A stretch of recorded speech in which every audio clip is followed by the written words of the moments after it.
Hello, and welcome to Matinee Minutiae. This is DJ Starsage, one of your hosts.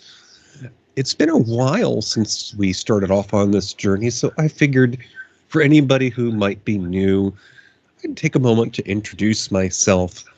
I've been doing this for a while now, probably not as long as my new partner in crime here, but I do have my own solo show, personal journal called Surely You Jest, and I've done Matinee Minutia for 6 years. I did a show called The Faraway Nearby for 2 years, and I had a little practice run. So I've been doing this almost 10 years, I'd say.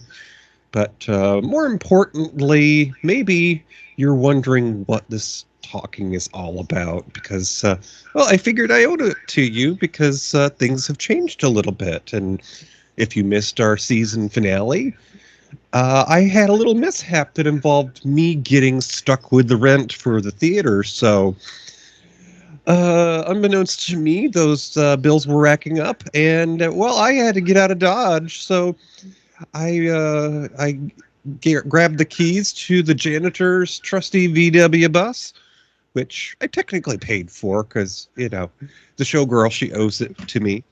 And I hit the road. So if you have not listened to our sort of prequel to this season, Prologue, Road Tour Edition is already available for you to listen. It's just a few minutes, but gives you a little background on the things to come. And I have landed in, middle America, I guess you'd say, in the heartland.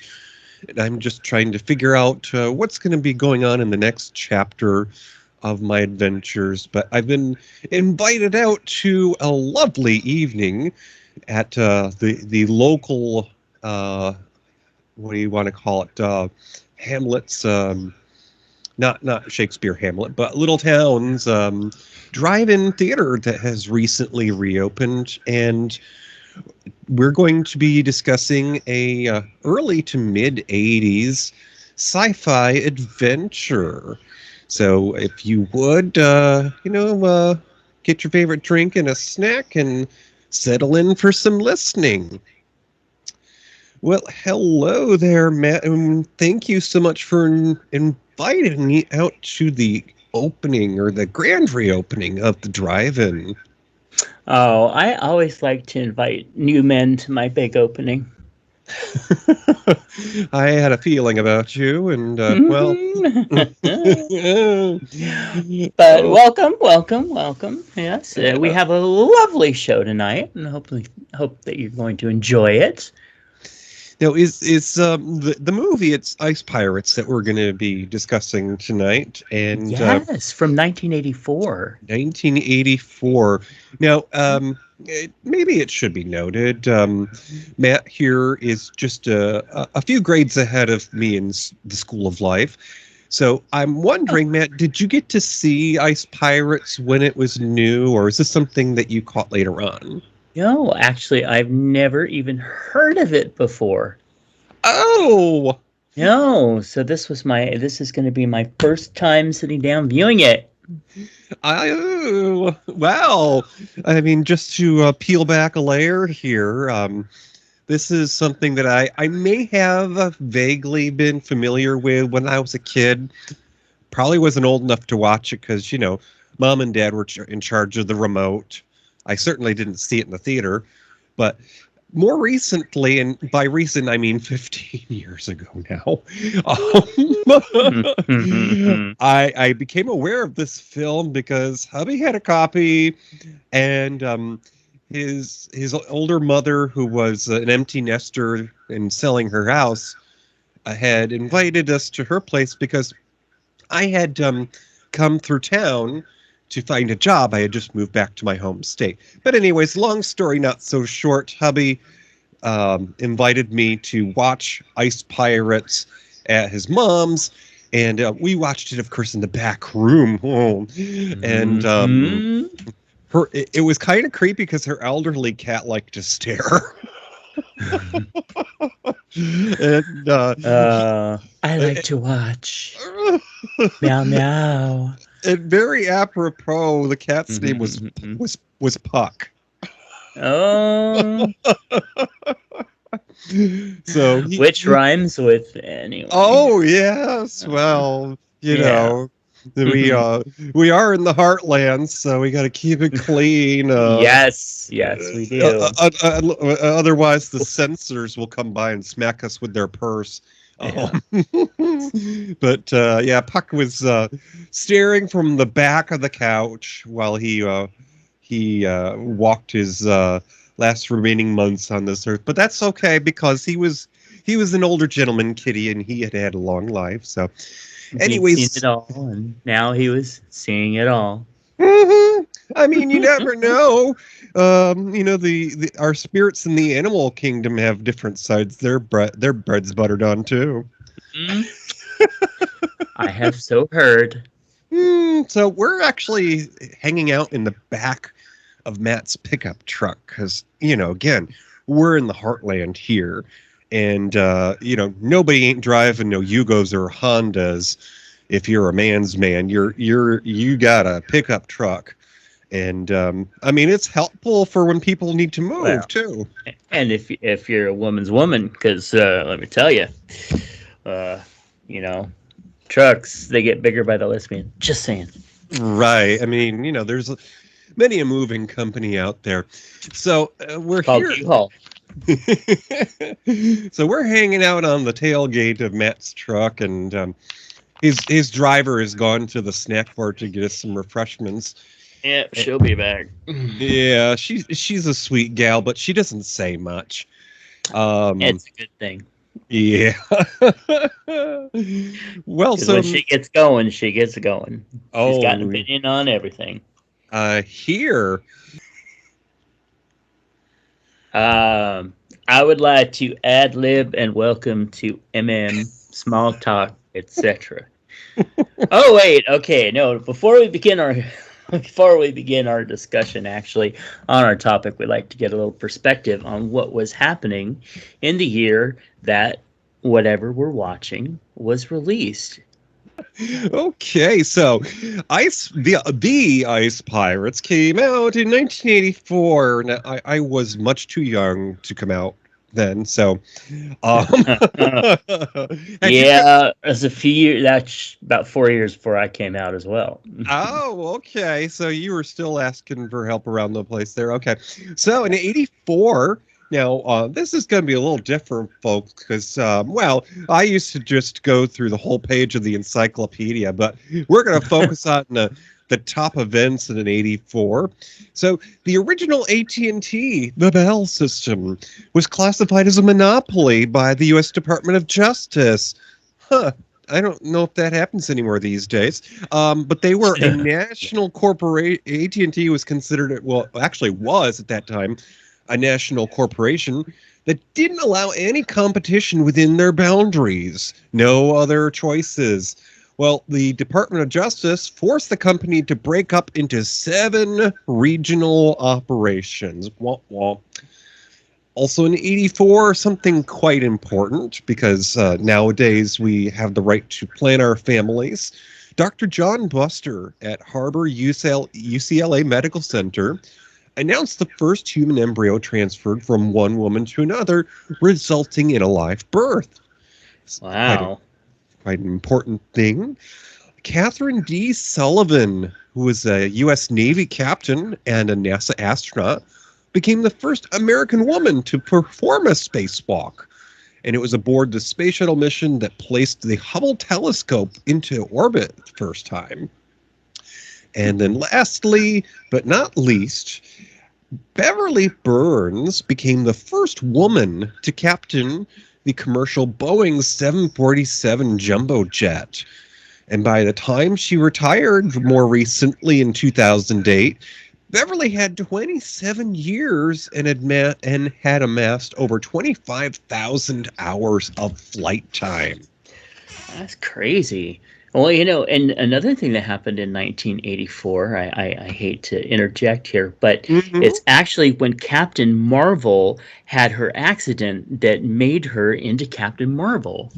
Hmm. Yeah. More So, I girl. mean, women were seriously doing it for themselves. I mean, embryos and flying jets. I mean, it was crazy. And, we had Annie Lennox too. Oh, yes. Although people did look at her and say, what is that? What's that about? What's going on there? Yeah. Different hair colors, each a Yes. single. And of course, we had the book in the movie, Which 1984. Oh, yes, yes, yes. And it inspired an Apple commercial. True. Very true. So, Matt, in 1984, there Mhm. were some new beings that came into existence that have made a name for them today. Who are some of those things the stork dropped off? Well, I looked them up, and they're almost all women. Again, it's a theme. They were born in this year, starting with none other than Scarlett Johansson, who is Marvel's Black Widow. Hmm. And that is just amazing, just absolutely amazing. I love her character.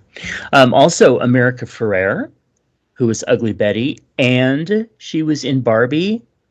Did you see Barbie? I did. Good, good. We all need to see Barbie. Mm-hmm. Singer Avril Lavigne, who Mm-hmm. did the songs Skater Boy and Girlfriend, and kind of created her own like new kind of little version of music that really caught on for a while. Mandy Moore from The Princess Diaries and This Is Us, Making Us Cry.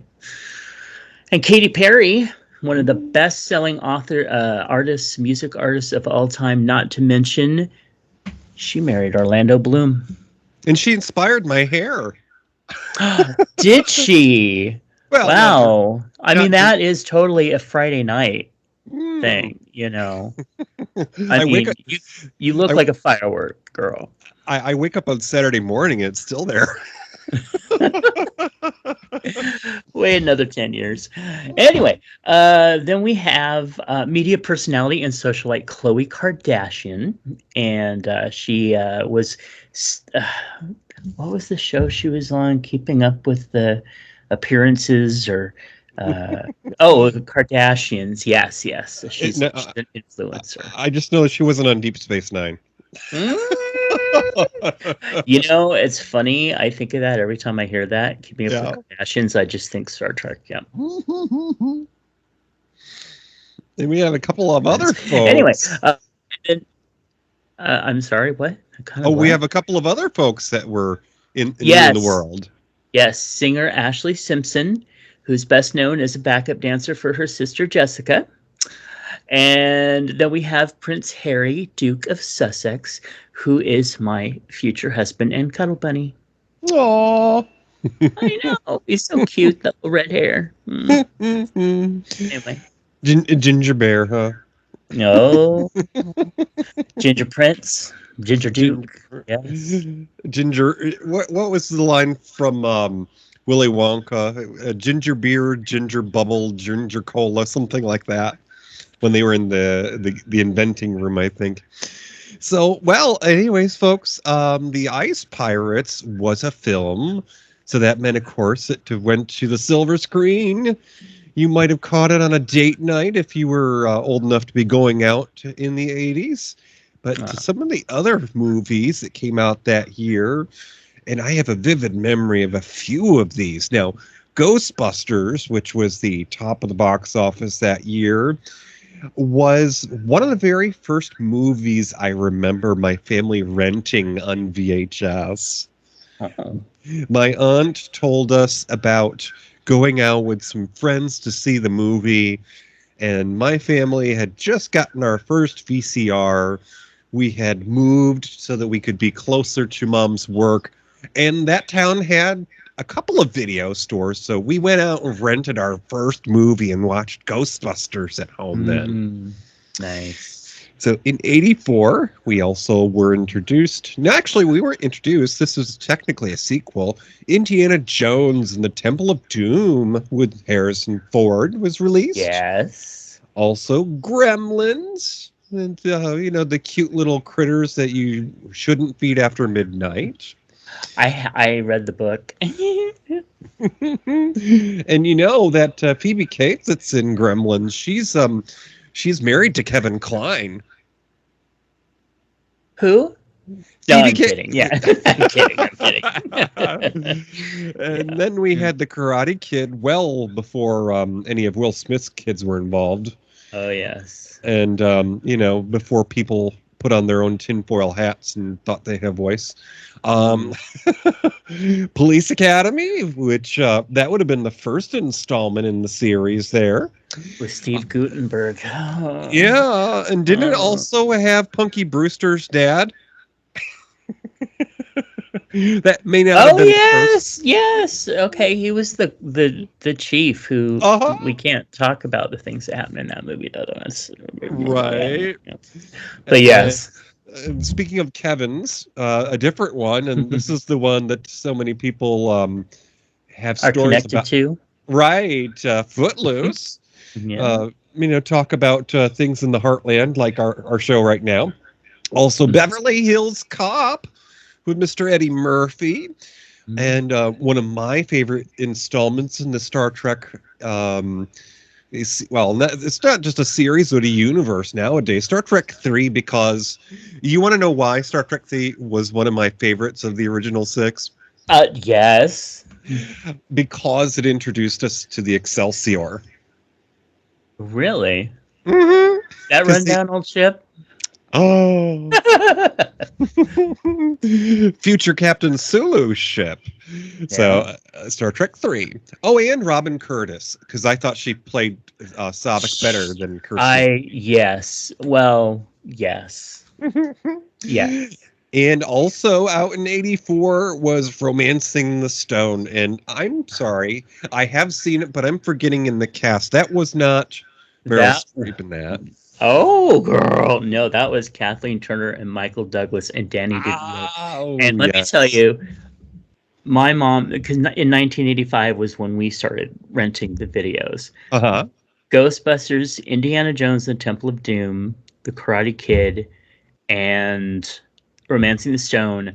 I have literally seen, it has to be probably about 100 times, because my mom would want to rent them over and over and over. But yeah. Oh.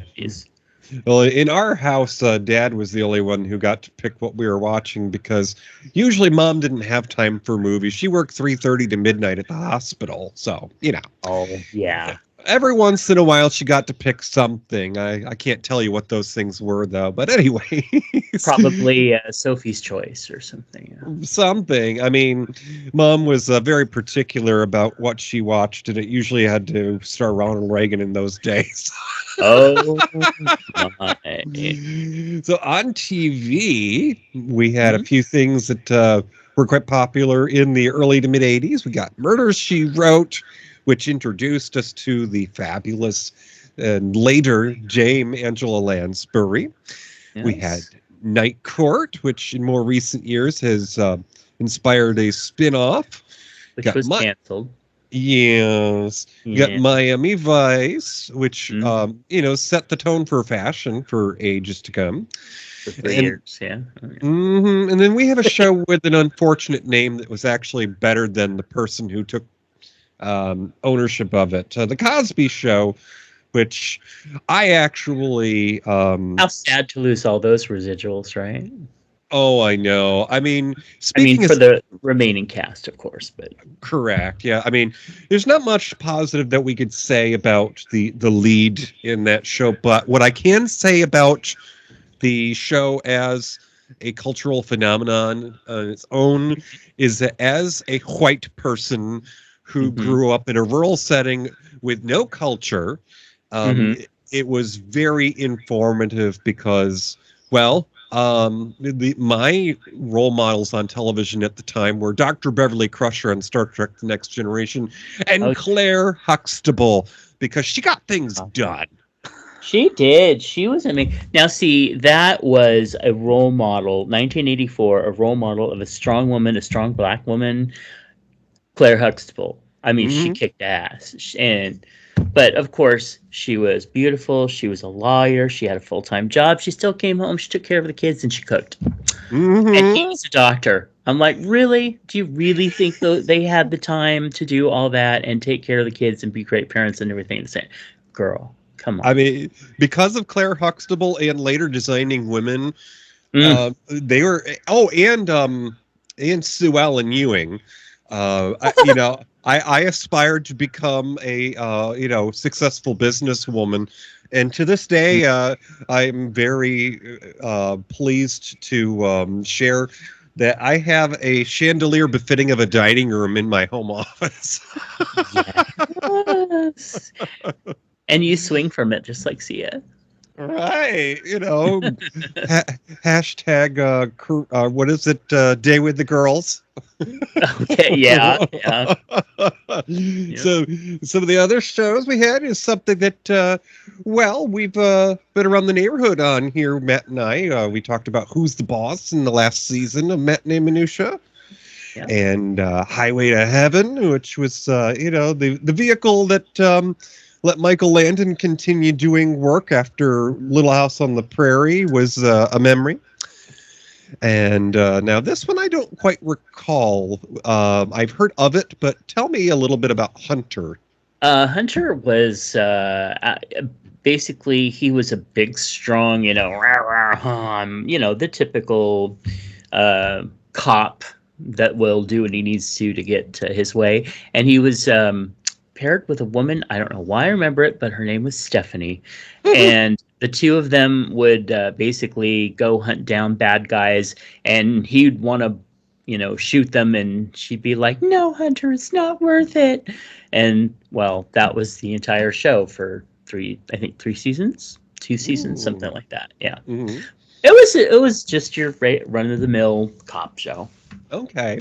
So the rest of these I vividly recall because we've actually talked about some of them here. V, which of course stands for victory, but is about the aliens who came to Earth and we come in peace, but not really because we're going to eat you. We're hiding all your earthly resources. Yep. Exactly. Because we're aliens. I love that. Sorry, I got to tell you. I was addicted to that show. Yeah. I had scrapbooks of that show. I knew every cast member of that show. Oh, I loved it so much. I mean, one could say, well, actually, sci-fi itself tends to be a reflection on current times, and I just find it interesting watching it many years later as an adult how so many of the aliens had friends with deep pockets that were humans. Yes. Yeah. Oh, the times we live in. So, of course, also in 84, one of my favorites and the previous topic of the show, Kate and Allie. And then we arrive at another childhood favorite, one I probably didn't get to see all of, but I remember asking to watch it when it was on, Punky Brewster. Because we you can't live through the 80s without having a heartening story about a child that loses their family and goes up for adoption. It was Disney before Disney. Oh wait, no, that's not right. They were always Disney. Hey, my parents died. I'm living on the street. I'm taken in by an older man, but nobody blinks an eye. And he takes pictures. Yes. But it was a very sweet show. Yeah, absolutely. So Matt, there is somebody behind the camera that where the director. Tell your mom to close the door. Wait, we're in the back of a truck. What am I saying? Tell Lula May to go get more candy bars. So you might want something in return. Be careful. Right. Well, that's why Lula May doesn't talk much because she knows things. She's seen things and she knows things. Anyways, the director. You better keep your mouth shut. Yes, Stephen Raffel. Mm-hmm. Oh yeah. Okay. So let me tell you about this guy. He not only was a celebrated writer and director of 57 films and TV credits, which is far more expansive than a lot of people give it credit for. He won 11 industry awards. He was known for working with Academy Award and Emmy Award winning talent. His films had been distributed by major studios such as MGM and Universal Artists, 20th Century Fox, Warner Brothers, Disney. He worked with all the big ones. And he also penned the original story for Passenger 57, which was a box office hit. Even though many people might not remember it now, it was huge. And he also had 4 films that were on Variety's all-time rental champs list. Now, before you think that's all, his new Swiss Family Robinson, remember that show? Mm-hmm. It became the top-rated Wonderful World of Disney feature film of the year. And his filmography includes collaborations with stars like Michael Douglas, Jodie Foster, and Paul Walker. Poor Paul Walker. Anyway, he also co-founded Code 7 Films, and he has offices in the U.S. and the U.K. because I mean he just did films all over the world and all over Europe. I mean, he's just incredible. So here's the point where in years past we would feature a short form of entertainment for you. Oh, that's good, because I got to go use the little boy's room, girl. I will just talk amongst myself, Dan. Mm-hmm. Yeah. So in years past, we would regale you with some short form of entertainment, often including an interview with a member of the cast. And I think... Okay, were you one of the kids like me that knew every single commercial, like word for word, every commercial? Every single, all of it. Yeah, they were as fun as the shows back then. Mm-hmm. I mostly just dumped the cereal out into like a mixing bowl so I can get the prize. Oh, that was cheating. Okay, me too. But that's cheating. Yeah. My mother-in-law, who used to drive school bus, would get Happy Meals to give the toys to her bus kids. Wow, that's a lot of Happy Meals. Well, she literally drove the smaller buses. I would say short bus, but that's kind of rude. Oh, well, yeah, but I saw that movie. That was something. We can't talk about that here. Right. Her students were special needs, basically. Okay, gotcha. So, anyways, alrighty. Well, there's a whole boatload of people that come together to make the story that you see on the screen. And we're going to talk about the cast. Now, the first person we're going to discuss is our leading man, Mr. Robert Ulrich, or is it Ulrich? Yes, please. It's Ulrich, but let's talk about him. Yes, please. So Robert Ulrich played Jason. And he was an American film. Actually, he wasn't American. He was technically Canadian. But I digress here. He was a film, television, and stage actor and television producer. And over the course of his 30-year career, he starred in a record 15 television series. He was born in Toronto, Canada, and would later attend Florida State University on what else but a football scholarship. Wow. Tackle me. He eventually graduated from Michigan State because, Michigan's next door to Florida. With a master's in broadcast research and management. Ooh, he's in charge of the microphone. Yes. And before acting, he worked as a weatherman for Chicago's WGN-TV. Oh, I can see it. Yeah. Yeah. So among his most well-known early roles were in ABC's soap, which, yes, we've talked about here on Matinee Minutiae. Mm-hmm. And he played the tennis player who was catching everyone's eye. Yes. And, he was on that show for 3 years. Then he was on a little show that I think Matt has some knowledge about, Tabitha, Bewitched spinoff. Oh, girl, that show was so bad. It was such a mess. I mean, God love them for trying, but we'll talk about that another time. Mm-hmm. But he was great on it. He played talk show host Paul Thurston. Yes. Then he would appear in ABC's Vegas as Detective Dan Tana, where he would receive 2 Golden Globe Award nominations. Continuing on, Urich would be hired at MGM and star in Endangered Species in '82 with Jo Beth Williams, who was the star in the mom in Poltergeist. They're here. And, unbeknownst to me, she, actually, no, that's another person, sorry. In the same year, Poltergeist came out with Ice Pirates, and he would be cast also in Wes Craven's Invitation to Hell. It's actually kind of the way Matt introduced this town that we're in here. It's the armpit of hell.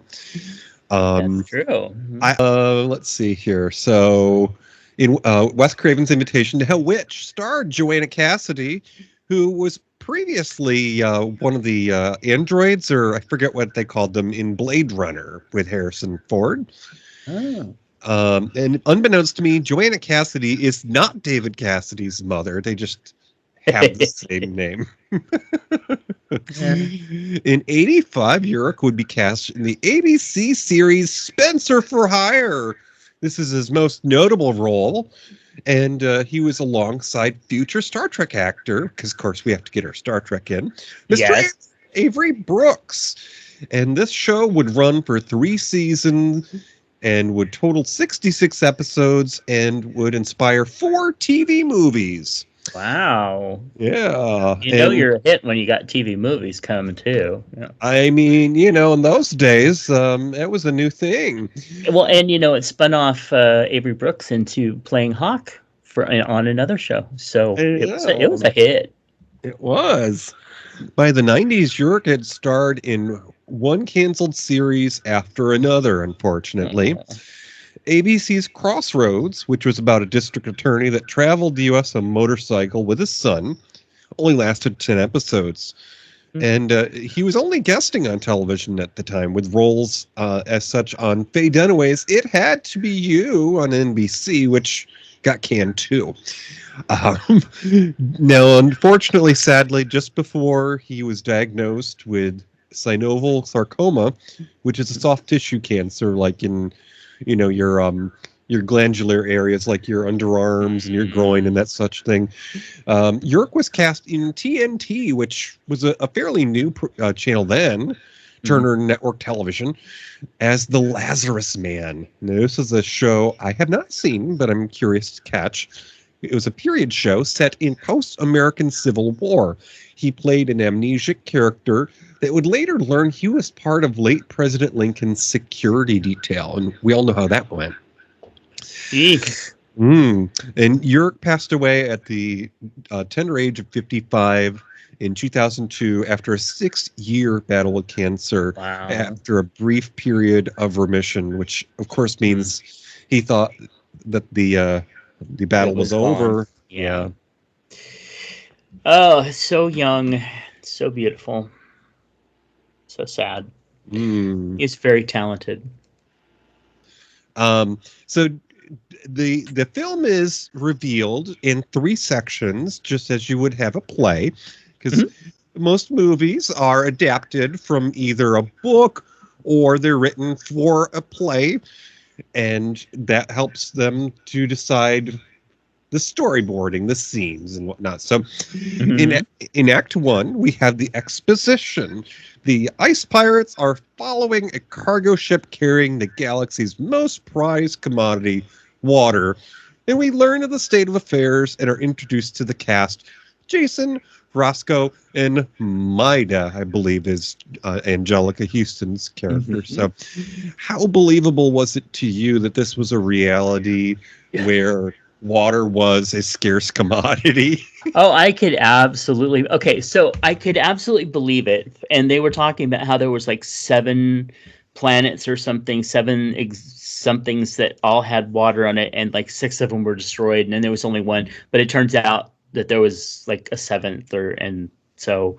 But here's the thing that I was like, this is totally believable for the most part. But if you and this is what other movies have gotten right, if you are in a water depraved society, life, you're in space, et cetera, like that, you have things where, like, when people die, you put them in something that sucks all the water out of them, or you have a high, pee-pee chambers and stuff like that cleanses the water, and there are things like that you didn't see any of that stuff in this.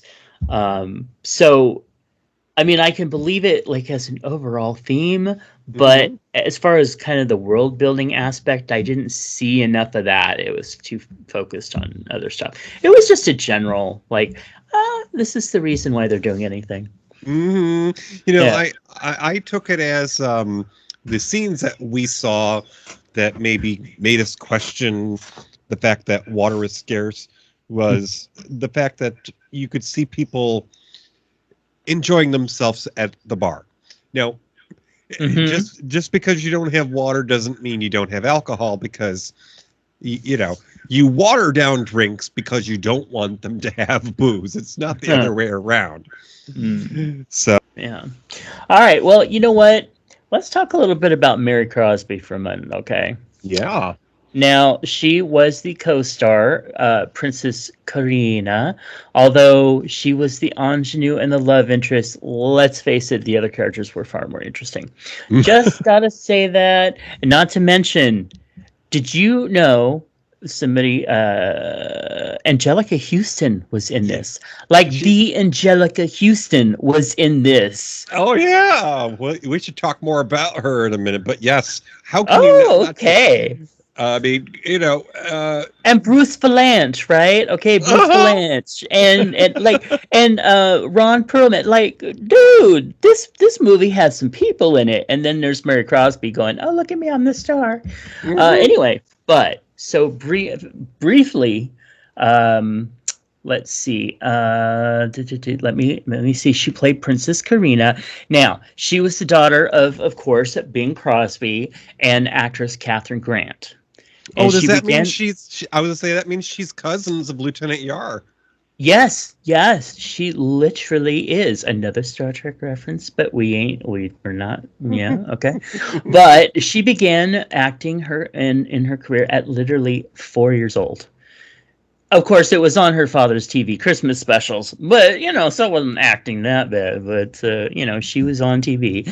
And after graduating at 15, at high school at 15, I mean, imagine that, she attended the University of Texas at Austin and became a member of the Delta Delta Delta sorority.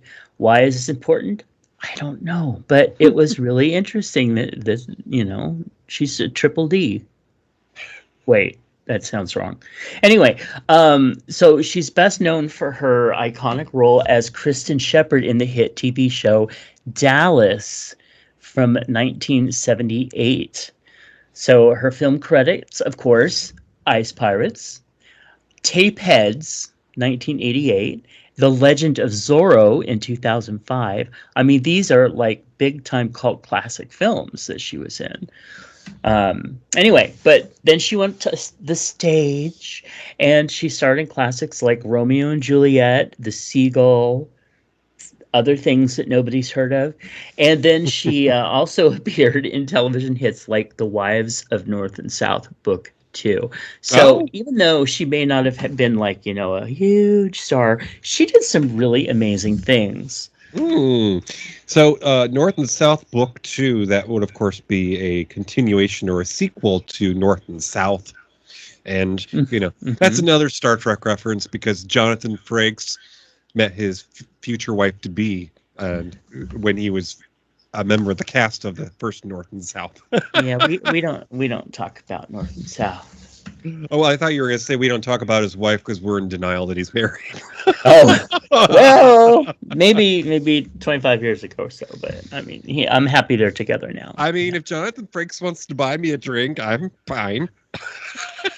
I would. How cool would it be to like just sit and talk with that man, get him a little tipsy, and then just talk about all the stories that he could tell? Because he's Right. directed like everything Trek, like every series that's out there. He's at least directed half of them, probably. He could tell you who really fired Gates McFadden. Oh, and how they needed to get fired for that. What a mistake that was. Mhm. Oh, girl. Anyway, So talking about Mary Crosby for a brief little moment. well, So, yeah, yeah, I just did. Now it's time to I talk about Michael D. Roberts. well, I was just going to say, Mary Crosby was Mhm. such a fixture of the '80s for the very big part that she played in a history-making cliffhanger. Do you remember who shot Jr.?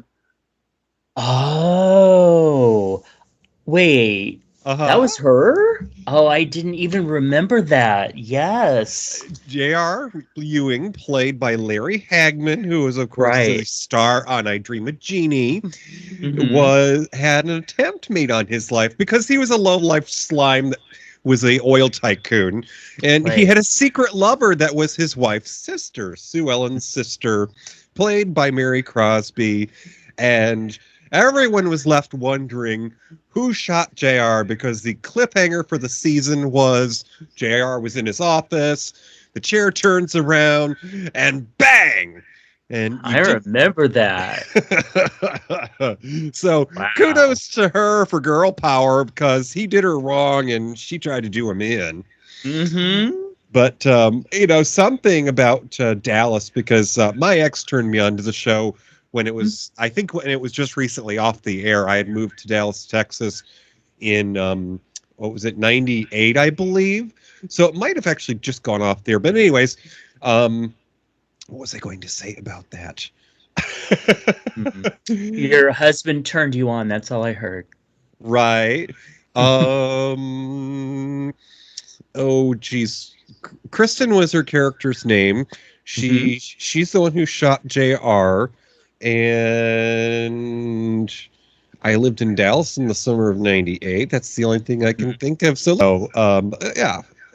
Anyways, all right. So continuing on, when we develop into the meat of the sandwich here, the center of the story, the complication, because everything's got to have a twist. Hmm. Um, we have Princess Karina, and at the time she's been abducted.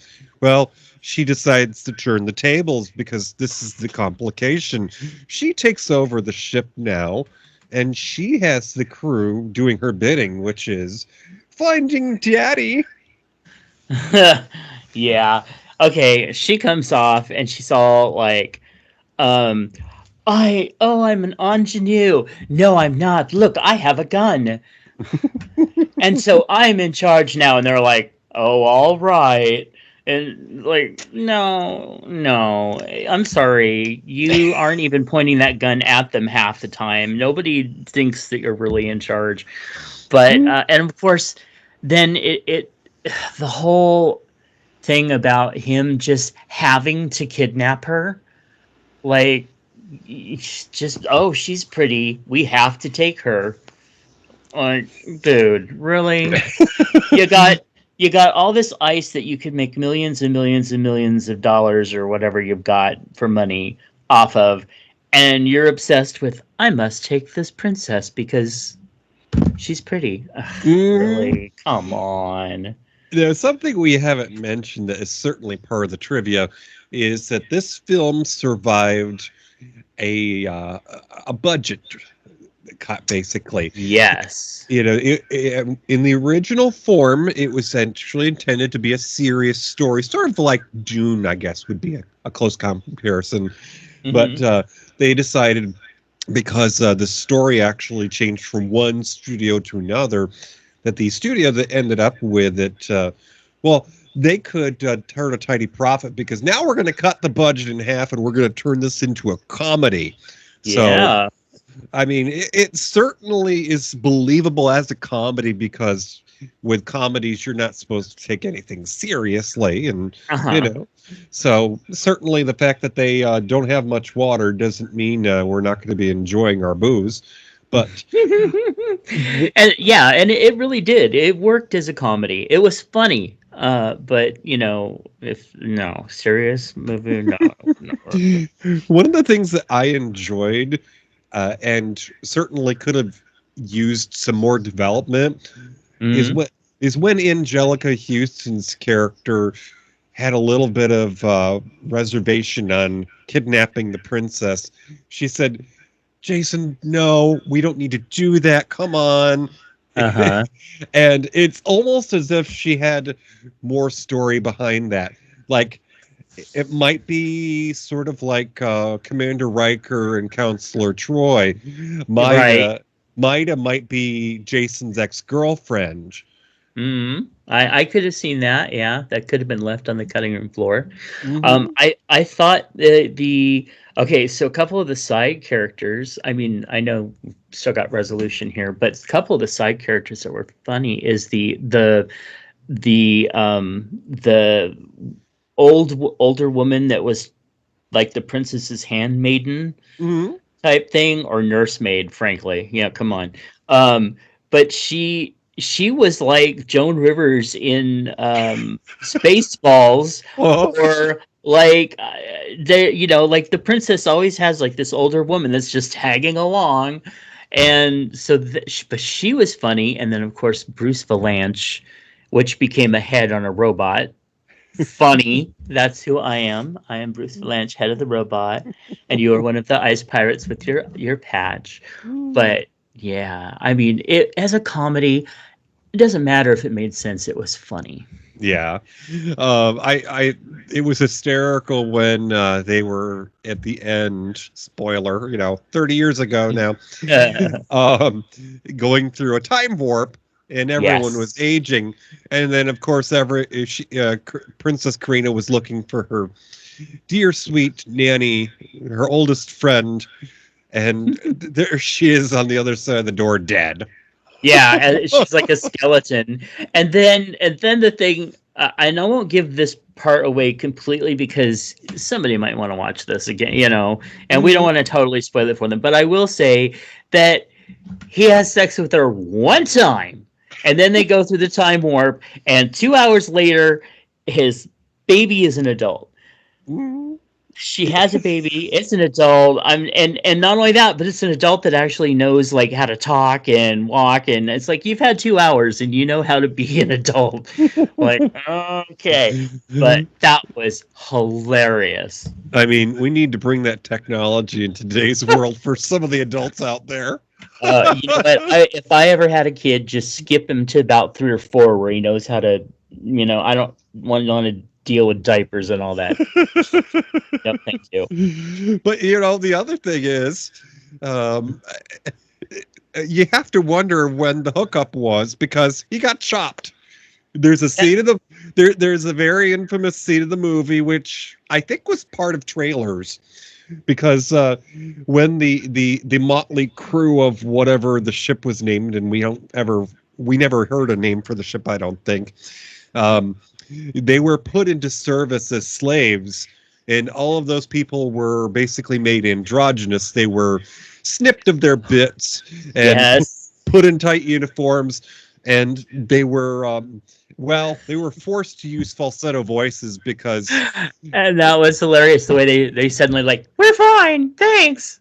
Like, oh my god, really? But it was funny. it was kind of reminded me of the in Inner Space with Dennis Quaid when the people who worked for the bad guys were shrunk, and Mm, the one guy was an albino. It reminded me of the albino in Inner Space. oh gosh. Yeah. I haven't seen that in a while, but yeah. Let's go ahead and talk about Okay. Mr. Michael D. Roberts. So, Okay. one of the cast members in Ice Pirates that was it was a supporting character, but he was there for the comedic value because in his own way he was the guy who could do the gags in the movie, kind of like on Police Academy, the one that could do the beatbox. So Mr. Michael D. Roberts played Roscoe, because, what else would we name the sidekick? And he was born in Brooklyn in 47. Now, what that means is his parents at the time were one of 10 post-war families, World War II, of course, who received gifts from a wealthy furniture designer who decided to help out new families in the time after the war. They received gifts of crib, blankets, toys, and a year's supply of milk, which was a big thing in that time. Wow, those women were working overtime. One of Michael's first television appearances was on the Flip Wilson Show in 71, famous comic. Aww. Through the 70s, he appeared on such popular TV shows as Good Times in 74 and The Incredible Hulk in 79. One of Michael's most memorable roles was as the jive-talking street hustler Rooster on the hit TV show Beretta, which I think Sammy Davis did the theme song too. And a role that garnered high accolades for Michael in Hollywood and the adoration of many fans. And in the 90s, into the 80s, Michael's career showed no signs of slowing down, with guest starring roles on BJ and the Bear. I remember that as a kid, and I was jealous of the Bears because they got to ride with that trucker. Was it Greg Evigan, I think was his name? Oh, who is also one of the dads in My Two Dads. Yes. Yeah. And, talk about easy on the eyes. I think that's where they got the term bedroom eyes, as they looked at Greg Evans' picture. Yeah. So in 81, he starred on the unfortunate but at the time funny Bosom Buddies show, which launched Tom Hanks' career. Oh my God, I loved that show so much. And Peter Scolari, I had such a crush on him. Of course, keep in mind I was 10, but I still knew what I liked. And then in 82, Mr. Michael Roberts was in The Fall Guy, and the season premiere on that same year of Knight Rider. What had that guy who ate the cheeseburger on the motel room floor drunk?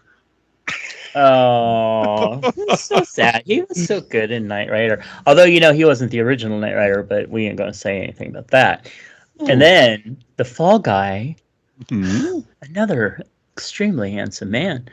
But, okay, so he was, I know I'm interrupting you got more here, but let me tell you, Michael D. Roberts, not only did he have some amazing shows that he worked on, but of course, when people are referring to the stereotypical Black Street jive talking character, he was pretty much the one that played all those parts. Right. But he was really an amazing actress. Anyway, I'm sorry. Continue. That's why they say the studio had his number, because literally that's who they call. We need him. Yeah. So it was in 84 that Michael starred in the sci-fi adventure The Ice Pirates, along with, as you mentioned, Ron Perlman, who more recent years is popular for being in Sons of Anarchy, and Angelica Houston, who was, of course, Morticia Addams in the Addams Family in the 90s. But for those of you who are classic film nuts, she's actually the daughter of a very well-known film director, John Huston. Yeah. So she grew up around people of the craft. And she scared the hell out of kids in the original The Witches. Do you remember? Yes, I do. Oh, yes. So, and of course, Robert Urich was with Michael D. Roberts when he came by his show at the time, Vegas.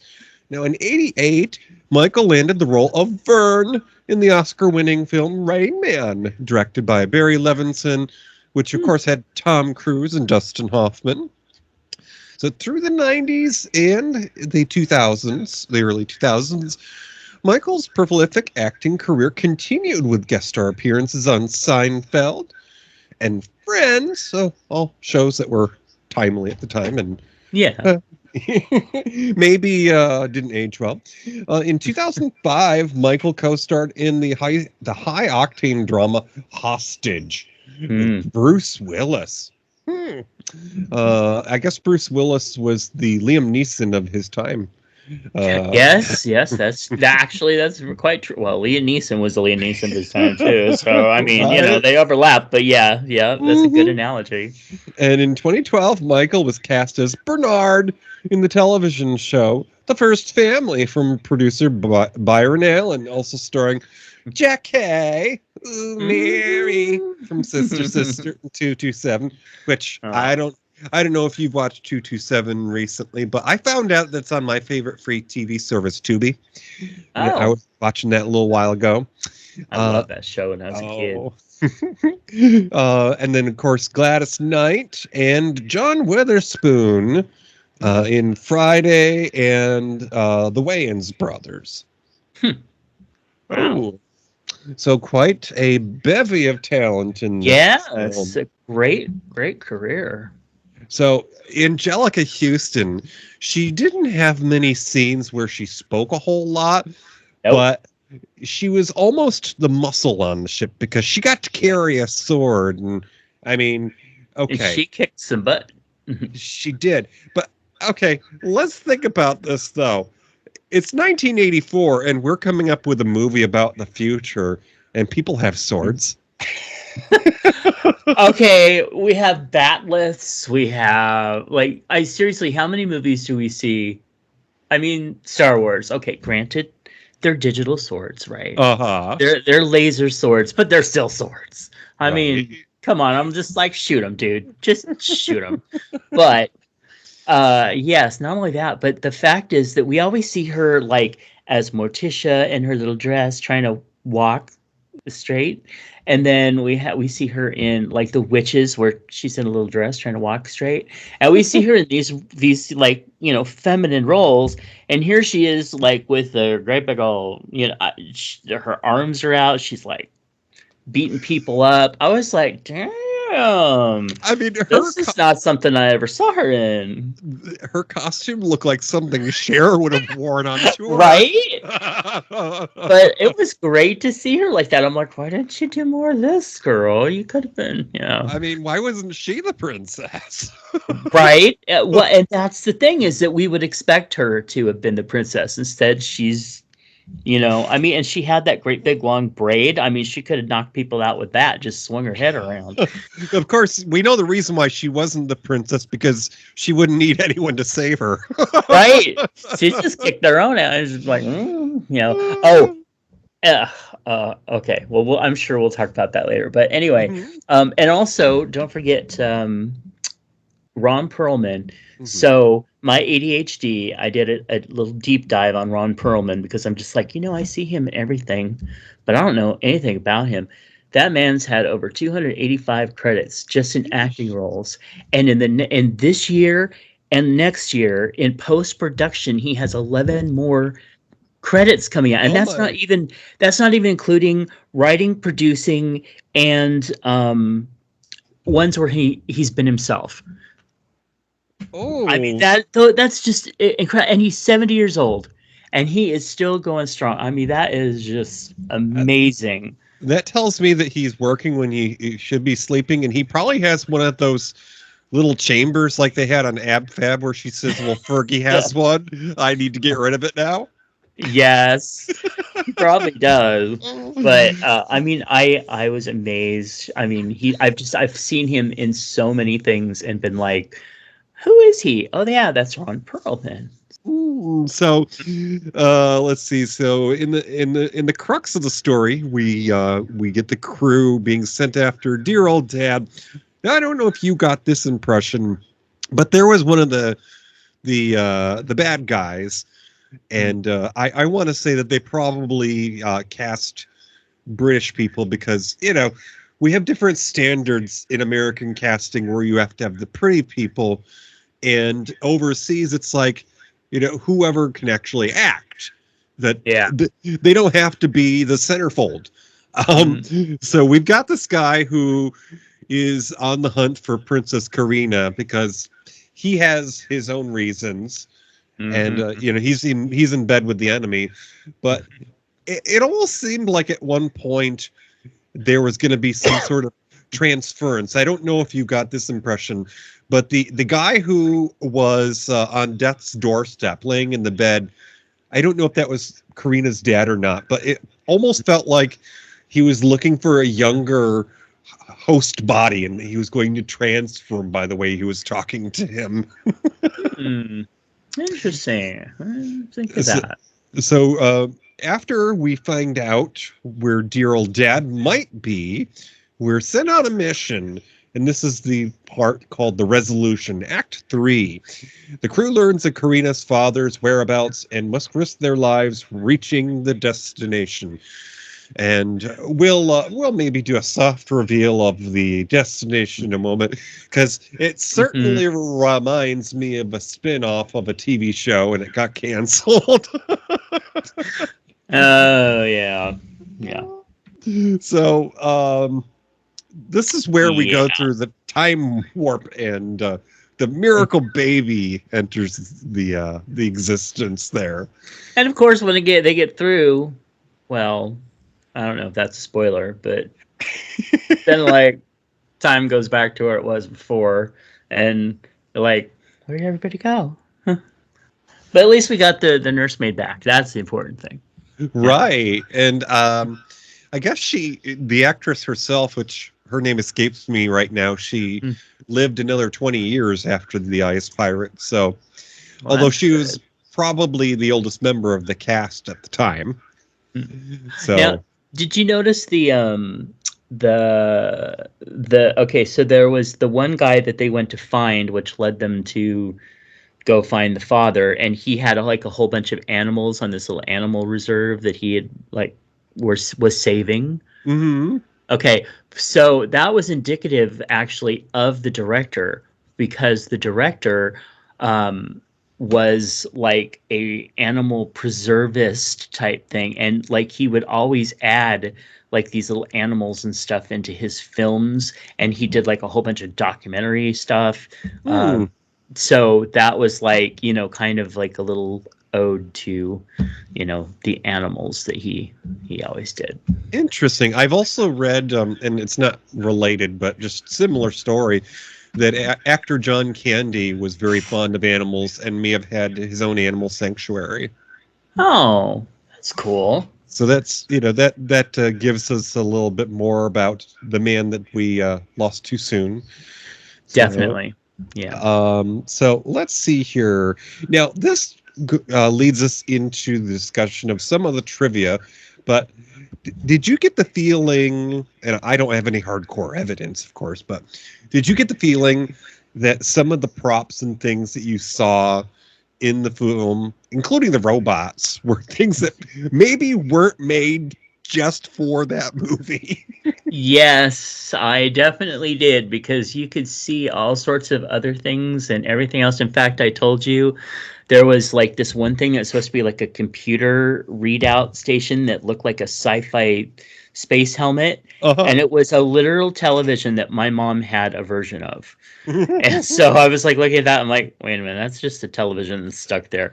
But yes, there was all sorts of oh my gosh, all sorts of crazy things.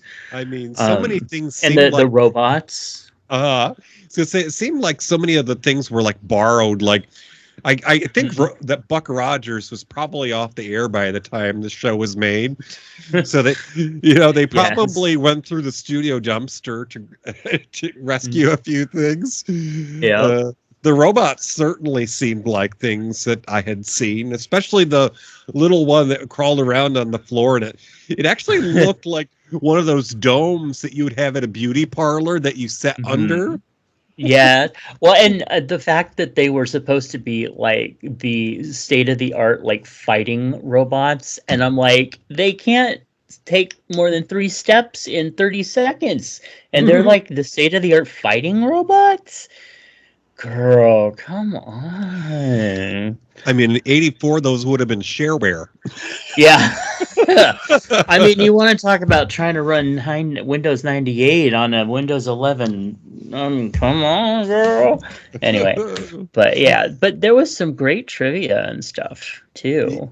Yeah, we just talked about a little bit of it, like the fact Mhm. that the film had a 20 million budget, but then it was slashed to all of 8 million and That's had the script rewritten as a comedy. and no wonder, but you know, it was probably better that way, honestly. Hmm. And what else would it might And of surprise? course, now more Star Trek. We can't, Uh, you know. Gene Roddenberry, the creator of Star Trek, of course, once jokingly said that this film was singularly responsible for bringing back the death penalty in California. hmm. Meaning he apparently didn't think it was all that, but Right. you know, entertaining to us many years later. Mhm. Yeah. So, about 8 years before Ice Pirates, there was a little a film called Logan's Run. Now, Mhm. in Ice Pirates, after the pirates are captured, the spaceship approaches a doomed city for the landing, and it was actually the same city that was used in Logan's Run. Oh, and you know what? I recently just finished watching the series Logan's Run, which Oh, apparently very few people had ever heard of. It was from mhm. 1978, and yeah, same domes. Uh, according to a crew member on the show, the entire sound team was fired mid-production and replaced without explanation, and we still don't know why. Hmm. Now, the other thing that I find interesting about Logan's Run, I don't know if that same actor was in both the movie and the TV show, but there was a I don't there know. no, because there No, was that's Gregory okay. Harrison was the star in it. Okay, so because I remember my sister by the early '90s was in love with a mini series inspired by a book called The Thornbirds. Oh God, yes, I remember it mostly well. Which of course had a future Star Trek actor who played Vedic Bareil. Yes, she sure did. Yeah, but and of course, what's his name? Who came out years and years later? Who played the priest? Mm. Richard Chamberlain. Oh yes, yes. What now? What Yes. he was he in the Logan's Run TV series? I think. No, he wasn't, but he was Oh, in Thornbirds. I okay. don't know. Sorry, references. That's okay. Sometimes I get my. There are so many actors that I've gotten confused with each other. Now, I don't have this person's name, but in Ice Pirates, there is a woman who seems to be the proprietor of the bar. She has, oh, I Mm, think red hair, and she's a little person. And I yes, swore that just because of her voice, that she he was the was. actress who played Tangina. But Yes. I did some reading and she was not. But Wait. I don't believe she was. Patty Maloney. She was the waitress. I guess she was a waitress, not the proprietor. Okay. Well, anyways, Patty Maloney, Uh-huh. spelled like it sounds. She was in the Ice Pirates, but before that, she was in. I didn't realize this. They had an animated series of the Little Rascals in '82, Oh. and she did the voice of Darla. But she was also in another movie that I forced forced my prior co-host to watch, Under the Rainbow, with Chevy Chase and Carrie Fisher. Ugh. I don't like Chevy Chase except for the Christmas movie. Other than that, I don't like him. Oh, and I hate that movie only because it's only funny until you're related to somebody who resembles Cousin Eddie. Yeah, exactly. Exactly. Now, I could have sworn that that was the same woman that was in Poltergeist. Let's see. You I'll know, that the little person's no, it wasn't on there, and yeah, that's weird. let's see. Tangina in Poltergeist. Let's see. Poltergeist, not poultry. That that was Zelda Mae Rubinstein.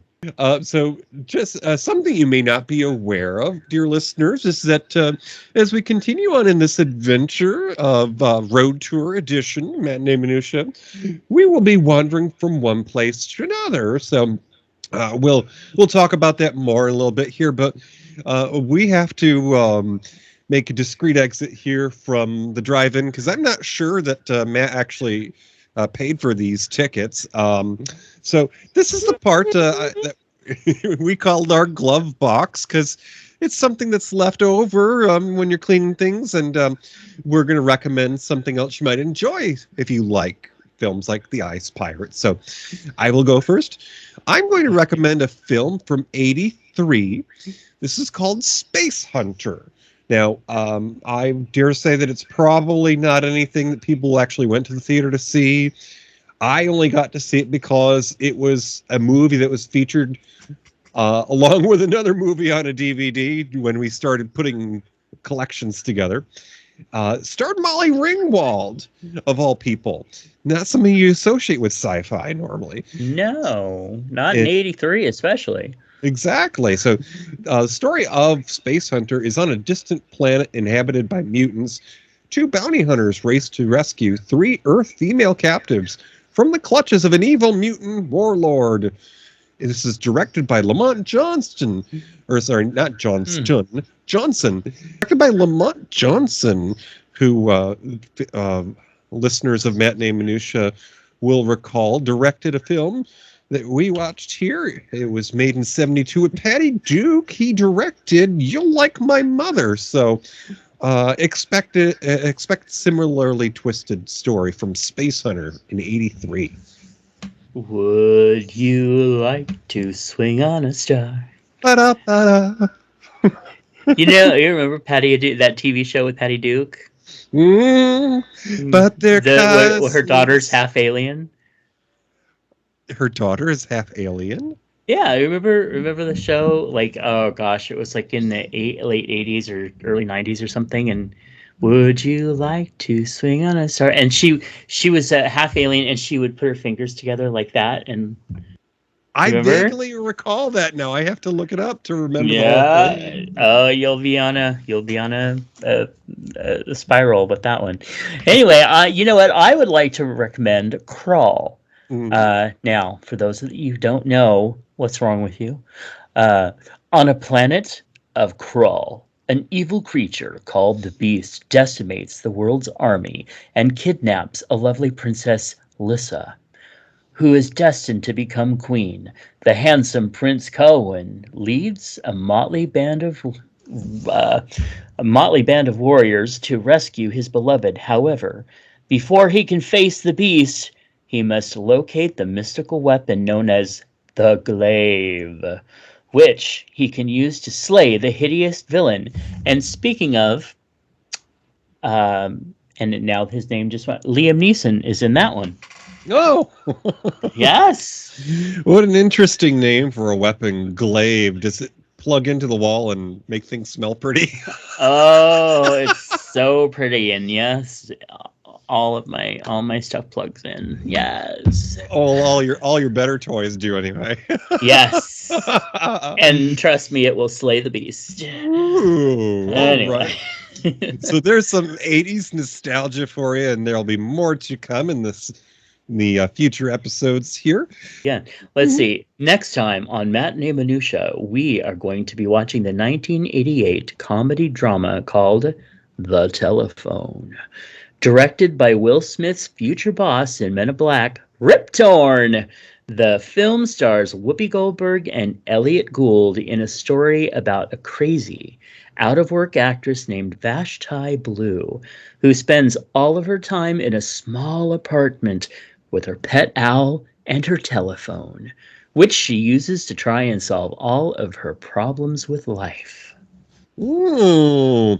And so, folks, as you may be aware, we are no longer performing on Friday nights for this show. Matt and I are not in the same living room. Let's just say. No, So- Lula May has to do her stripping. So Yes, yeah, you know sorry, she Fridays are out. she's got to pay the babysitter.